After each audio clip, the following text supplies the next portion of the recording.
Hi guys. आज मैं आपको कराऊंगा फिजिक्स का बहुत महत्वपूर्ण टॉपिक जो आपके सभी एग्ज़ामों के लिए बहुत महत्वपूर्ण टॉपिक है।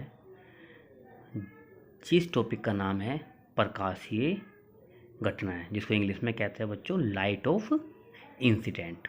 ओके बच्चों, अब आपके सामने मैं सबसे पहले स्टार्ट करता हूँ। ये हमारा टॉपिक बच्चों, आज हम आपको टॉपिक कराएंगे प्रकाशीय घटनाएं, जिसको इंग्लिश में कहते हैं बच्चों लाइट ऑफ इंसिडेंट। ओके, ये बच्चों प्रकाशीय घटनाएं का एक टॉपिक है हमारा, वो क्या है? प्रकाश का अपवर्तन बच्चों, जिसको इंग्लिश में क्या कहते हैं? Refraction of light. ओके, अब हम प्रकाश का अपवर्तन के बारे में पढ़ेंगे कि प्रकाश का अपवर्तन क्या है, प्रकाश का अपवर्तन किसे कहते हैं।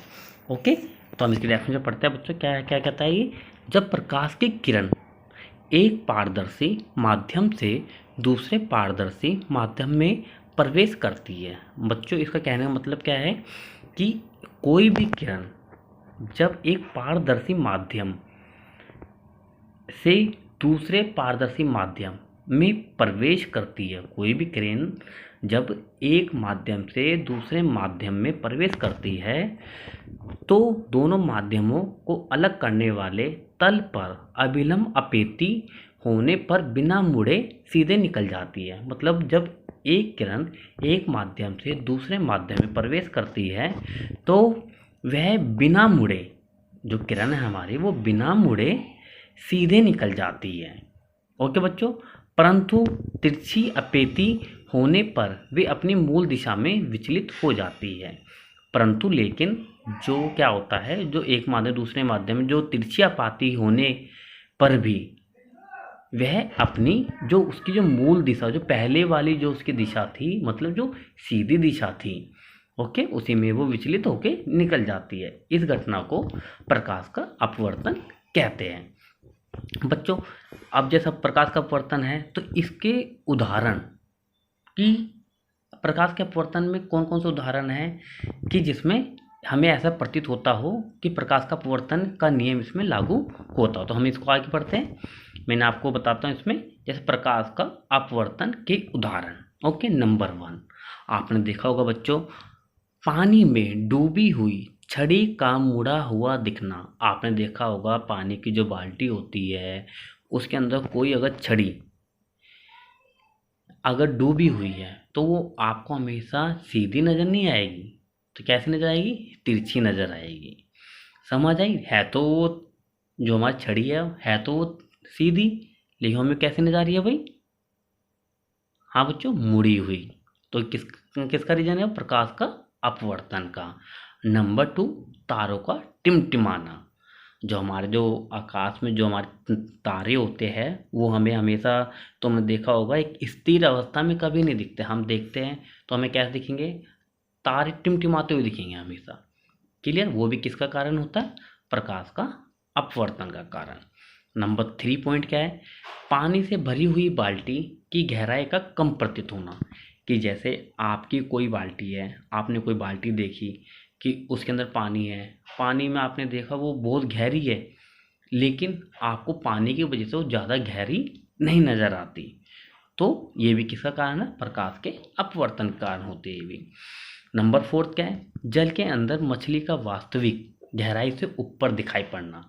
कभी कभी आपने नदी में या समुद्र में कहीं पर भी एटसेट्रा कहीं पर आपने देखा होगा जहाँ मछलियाँ होती हैं तो आपको लगता है कि मछली ऊपर ऊपर से हो, पानी के ऊपर है, लेकिन वो ऊपर नहीं होती, वो पानी के नीचे होती है, लेकिन हमको नज़र कैसे आती है कि वो पानी के ऊपर है। तो ये किसके कारण होता है बच्चों? ये प्रकाश के अपवर्तन के कारण होता है। ओके बच्चों, नंबर 5 क्या कहता है? पानी से भरे बर्तन की तली में पड़े हुए सिक्के का ऊपर उठा हुआ दिखाई पड़ना।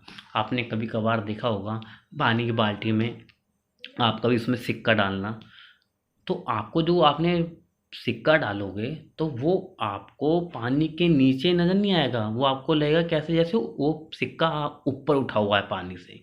ओके, ये सब किसके कारण होता है बच्चों? प्रकाश के परावर्तन कारण। नंबर 6 पॉइंट बच्चों, आपने कभी कभार देखा होगा सुबह के समय या शाम के समय, ठीक है, आपको जो वो जो सूरज होता है आपको क्षितिज, क्षितिज मतलब क्या होता है, इंग्लिश में कहते हैं हॉरिजॉन्टल, हॉरिजॉन्टल मतलब लेटा हुआ, ओके, लेटा हुआ प्रतीत दिखाई पड़ता है। वही बच्चों किसकी वजह से, कारण किसे हमें पता चलती है, प्रकाश का अपवर्तन के कारण ये सारी घटनाएं हमें प्रतीत होती है।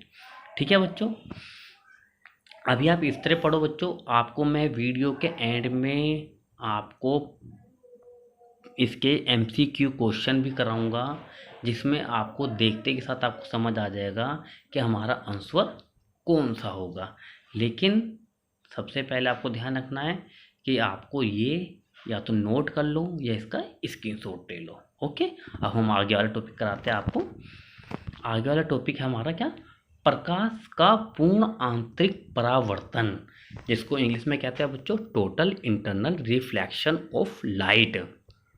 ओके, इसकी भी बच्चों दो शर्त होनी बहुत जरूरी है, जब भी हम प्रकाश के पूर्ण आंतरिक परावर्तन को सिद्ध कर सकते हैं। वो शर्त कौन कौन सी है बच्चों, नंबर 1 शर्त तो क्या है हमारी, प्रकाश की किरण सघन माध्यम से विरल माध्यम में जा रही हो। मेन बात जो उसकी किरण होनी चाहिए हमारी, वो कैसी होनी चाहिए, वो सघन माध्यम से विरल माध्यम में जा रही हो। अब आप कंफ्यूजन हो रहे होंगे भैया सघन माध्यम क्या है, विरल माध्यम क्या है। बच्चों सघन माध्यम स्थिर माध्यम, ओके, और विरल माध्यम कौन सा, विरल माध्यम होता है बच्चों तुम्हारा हिलता हुआ, जैसे होता है हिलता सा प्रतीत होता है, तो विरल माध्यम। ओके, अब आगे बढ़ते हैं हम। नंबर 2 पॉइंट क्या है, आपतन कोण क्रांतिक कोण से बड़ा होना चाहिए। ओके बच्चों, ये होना प्रकाश के परावर्तन के लिए बहुत जरूरी है। ओके बच्चों, अब हम आपको बताते हैं कि प्रकाश का पूर्ण आंतरिक परावर्तन के उदाहरण। इसके बच्चों उदाहरण है, सबसे नंबर 1 आपने पढ़ा होगा बच्चों क्या, रेत में, आपने रेगिस्तान में देखा होगा कि वहाँ पे क्या होता है। नंबर 1 पॉइंट हमारा रेगिस्तान में मरीचिका का दिखाई पड़ना। बच्चों क्या होता है, रेगिस्तान में जो जहाँ पे पानी होता है ना, पानी में क्या होता है, जो पेड़ होते हैं, पेड़ की जो परछाई होती है वो हमेशा उल्टी प्रतीत होती है। कैसी वो बच्चों प्रतीत होती है, पेड़ तो सीधे होते हैं लेकिन हम उसको पानी में देखेंगे तो हमें उल्टी प्रतीत होती है। वो किसके कारण होती है बच्चों, प्रकाश के पूर्ण आंतरिक परावर्तन के कारण। ओके बच्चों, नंबर 2 हीरे का अत्यधिक चमकना। हीरा सबसे ज़्यादा हमें क्यों चमकीला दिखाई देता है, उसका कारण क्या है बच्चों, प्रकाश का पूर्ण आंतरिक परावर्तन का नियम उसमें लागू होता है। ओके बच्चों, नंबर 3 पानी में बुलबुले का चमकना। ओके, नंबर 4 कांच के चटके हुए भाग का चमकीला दिखाई पड़ना। ओके बच्चों, नंबर 5 पानी में डूबी हुई प्रणाली का चमकीला दिखाई पड़ना। ओके बच्चों, नंबर 6 प्रकाशिक तंतु ऑप्टिकल फाइबर में। ओके, ये 6 की 6 कंडीशनों में हमें प्रकाश का पूर्ण आंतरिक परावर्तन का नियम लागू होता है। और इसका एक शॉर्ट ट्रिक, प्रकाश के पूर्ण आंतरिक परावर्तन की एक शॉर्ट ट्रिक याद रखना, इसमें अधिकतर उदाहरण में क्या होता है, कोई भी चीज़ चमकती हुई नजर आती है। कैसे ना बच्चों ये नजर आती है, चमकती हुई, तो याद रखना चमकती हुई का। क्लियर, ओके, हम आगे आगे बच्चों क्वेश्चन कराते हैं। आगे इतनी बात आ जाती है हमारी, आगे हमारा आता है प्रकाश का परिकिरणन। प्रकाश का परिकिरणन को इंग्लिश में क्या कहते हैं बच्चों, स्कैटरिंग ऑफ लाइट। क्लियर, इसकी डेफिनेशन क्या है बच्चों हमारी, हम इसकी डेफिनेशन पढ़ते हैं, लेकिन मैं आपको डेफिनेशन के बाद इसके अंदर थोड़ा सा आपको अच्छी तरह से समझाऊंगा इसका क्या कहना चाहता है और क्या इसका महत्व है। देखो इसकी डेफिनेशन क्या है, जब प्रकाश किसी ऐसे माध्यम से गुजरता है जिसमें धूल तथा अन्य पदार्थों के अत्यंत सूक्ष्म कण होते हैं, तो इनके द्वारा प्रकाश सभी दिशाओं में प्रसारित हो जाता है। इस घटना को प्रकाश का परिकिरणन कहा जाता है। ओके बच्चों, हम क्या, इसका मतलब क्या है, देखो परिकिरणन, परिकिरणन मतलब फैलना। आपने एक चीज़ देखी होगी, देखो हमारे वातावरण में धूल मट्टी हमेशा उड़ती रहती है, बेशक आपको वो दिखाई ना दे। आपको दिखाई क्यों नहीं देते, क्योंकि जो धूल के कण होते हैं वो बड़े माइक्रोन लेवल के होते हैं, ओके, बड़े छोटे छोटे, ठीक है, इसलिए वो हमें कभी दिखाई नहीं देते, ठीक है, लेकिन वो हमें दिखाई तो नहीं देते।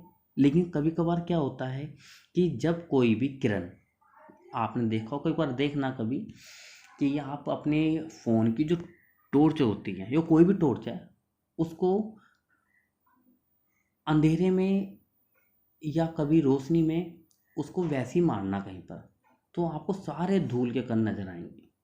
ओके, और किसी कारण होता है बच्चों, वो प्रकाश के प्रकीर्णन के कारण होते हैं।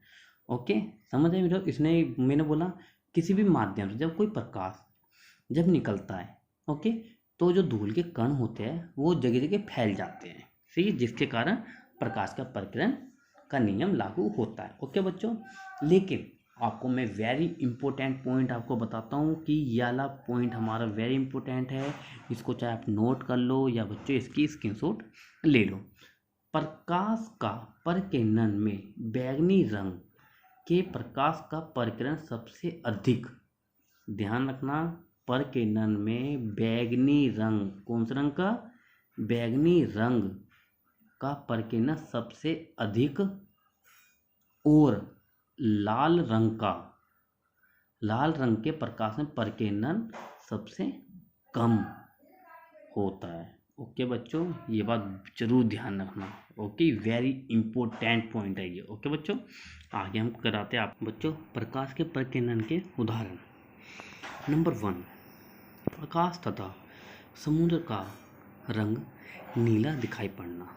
आपने देखा होगा बच्चों कि जो आकाश का और समुद्र का रंग आपको नीला दिखाई देता है, वो क्यों देता है बच्चों? इसलिए दिखाई देता है वो कि आपके वातावरण में जो धूल के कण हैं, जो माइक्रोन धूल के कण हैं, उनकी वजह से आपको आकाश और समुद्र का रंग, आपको दोनों को जगह का आकाश और समुद्र का रंग नीला दिखाई देता है। ओके बच्चों, नंबर 2, उगते एवं डूबते समय सूर्य का लाल दिखाई पड़ना। देखो बच्चों, जो हमारा सूरज है, जो हमारा सूर्य है, वो हमें सुबह, आपने देखा होगा, सुबह उगते समय और डूबते समय वो आपको कैसा दिखाई देता है? लाल दिखाई देता है। कैसा बच्चों? लाल दिखाई देता है। वो किसी कारण होता है बच्चों? प्रकाश के प्रकीर्णन के कारण, क्योंकि प्रकाश जो होता है, प्रकाश फैल जाता है और वो धूल कणों की वजह से हमको वो लाल रंग का दिखाई देता है। नंबर 3, दिन के समय सुबह का सफ़ेद दिखाई पड़ना। मतलब ये क्या कहना चाहता है बच्चों आपको? बच्चों हाँ, क्या कहते हैं? तीसरा, दिन के समय सूर्य का सफ़ेद दिखाई पड़ना। देखो बच्चों, सुबह और शाम को तो वही सूरज हमें लाल दिखाई देता है, ओके बच्चों, और दिन के समय वो हमें सफ़ेद दिखाई देता है। क्यों बच्चों? ये रीज़न क्या है इसका? वही रीज़न है जो मैंने आपको बताया बच्चों, क्या? प्रकाश के प्रकीर्णन के कारण हमको दिन के समय सूर्य का सफ़ेद दिखाई पड़ना। ओके बच्चों, ये प्रकाश के प्रकीर्णन के कारण होता है। क्लियर बच्चों? अब हम आपको अगला टॉपिक कराते हैं, आपको प्रकाश का व्यातीकरण। ओके बच्चों, प्रकाश का व्यातीकरण। अब हमारे को इसके प्रकाश के व्यातीकरण के उदाहरण पढ़ने हैं। उदाहरण क्या क्या है बच्चों? नंबर 1, साबुन के बुलबुले का रंगीन दिखाई देना। आपने देखा होगा जो साबुन के जो बुलबुले उठते हैं पानी के अंदर, वो हमारे को रंगीन दिखाई देते हैं बच्चों। किसके कारण वो नज़र आते हैं हमारे को? प्रकाश के व्यातीकरण के कारण। किसके कारण बच्चों? प्रकाश के व्यातीकरण के कारण। ओके, नंबर 2, आपने एक चीज़ और देखी होगी, जल की सतह पर फैले हुए केरोसिन तेल का सूर्य के प्रकाश में रंगीन दिखाई देना। इसका कहने का मतलब क्या बच्चों? आपने देखा होगा जल, जहाँ कहीं पर पानी पड़ा हो और वहाँ पे मट्टी का तेल भी, या केरोसिन, जो मट्टी का तेल को इंग्लिश में वो केरोसिन ऑयल कहते हैं, तो जहाँ पे केरोसिन ऑयल पड़ता है, अगर वहाँ पे सूरज की रोशनी पड़ रही हो, सूर्य की रोशनी आ रही हो, तो वो केरोसिन ऑयल हमको चमकीला नज़र आता है। ओके बच्चों, किसके कारण होता है वो? प्रकाश के व्यातीकरण के कारण। ओके बच्चों, आपको मैंने ये चारों टॉपिक अच्छे तरीके से करा दिए। क्लियर? अगर समझ आ गई हो तो बच्चों इसको अपने नोटबुक में उतार लो, या इन इन सारे टॉपिकों को का एक स्क्रीनशॉट ले लो। ओके, अब मैं आपको कराता हूँ इससे रिलेटेड जो आपके एग्ज़ाम में आते हैं क्वेश्चन, वेरी इंपॉर्टेंट क्वेश्चन जो आपके लिए। नंबर 1 क्वेश्चन क्या है हमारा? नंबर 1 क्वेश्चन क्या था हमारा? अब आप खुद लगाओगे आंसर कि इसका आंसर क्या होगा। जिस तरह मैंने आपको कराया था उस तरह आप करो। ओके बच्चों, देखो क्या कहता है नंबर 1 क्वेश्चन हमारा, ये कहता है तारों का टिमटिमाना कौन सी प्रकाशीय घटनाएं है। अभी हमने आपको बताया तारों का टिमटिमाना कौन सी प्रकाशीय घटनाएं। ओके बच्चों, हमारा पहला ऑप्शन क्या है, पूर्ण आंतरिक परावर्तन। नंबर 2 प्रकाश का परिकिरणन। नंबर 3 प्रकाश का अपवर्तन। नंबर 4 प्रकाश का व्यातीकरण। बच्चों मैंने आपको कराया था, याद होगा, तारों का टिमटिमाना।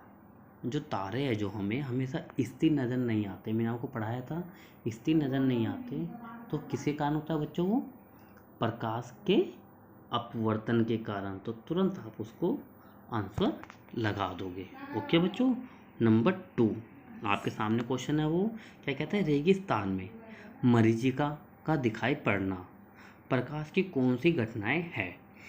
देखो बच्चों, रेगिस्तान में, इसने बोला रेगिस्तान में मरीचिका का दिखाई पड़ना प्रकाश की कौन सी घटना है। मैंने आपको पढ़ाया था अभी, क्या पढ़ाया था, रेगिस्तान में जो पानी होता है कहीं पर, यहाँ पे जो पेड़ होते हैं वहाँ पे उनकी जो स्थिति है पानी के अंदर देखोगे तो हमेशा हमें उल्टी नज़र आती है। वो किसके कारण नज़र आती है बच्चों, वहाँ पे कौन सी घटना लागू होती है बच्चों, बोलो क्या थी, प्रकाश का पूर्ण आंतरिक परावर्तन। ओके, तो हम तुरंत उस पर निशान लगा देंगे, निशान लगा दो क्वेश्चन, ठीक।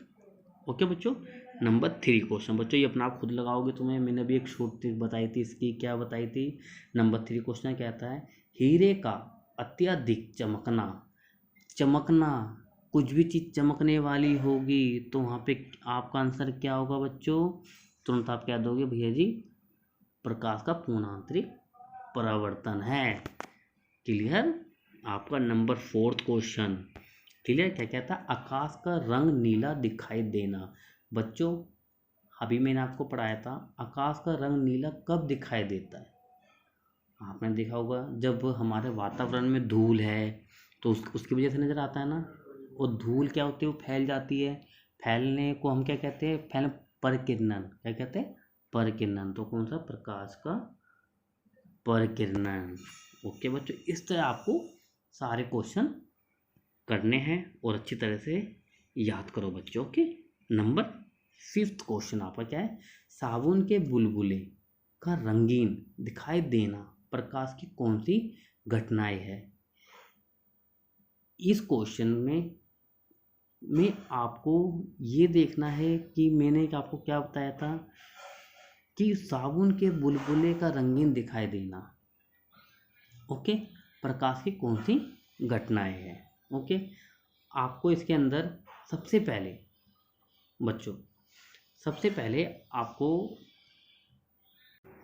5वां क्वेश्चन है बच्चों हमारा, साबुन के बुलबुले का रंगीन दिखाई देना प्रकाश की कौन सी घटनाएं हैं।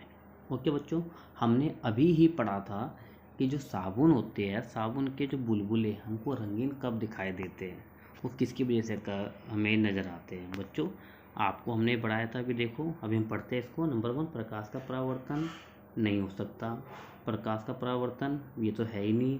प्रकाश के पूर्ण आंतरिक परिवर्तन में हमारे को चमकती है, ओके, ये हमारा नहीं हो सकता। तो प्रकाश का व्यातीकरण ये हमारा राइट आंसर होगा। ओके बच्चों अगर आपको ये वीडियो अच्छी लगी हो तो बच्चों ये मेरा जो हाई क्लास चैनल है इसको लाइक करो और सब्सक्राइब करो और अपने सभी दोस्तों को इसको शेयर करो। और बच्चों कोई भी आपको कोई टॉपिक समझ ना आता हो तो उसकी बात मेरे कमेंट पे करो, उसकी मैं आपको वीडियो बना के भेज दूँगा।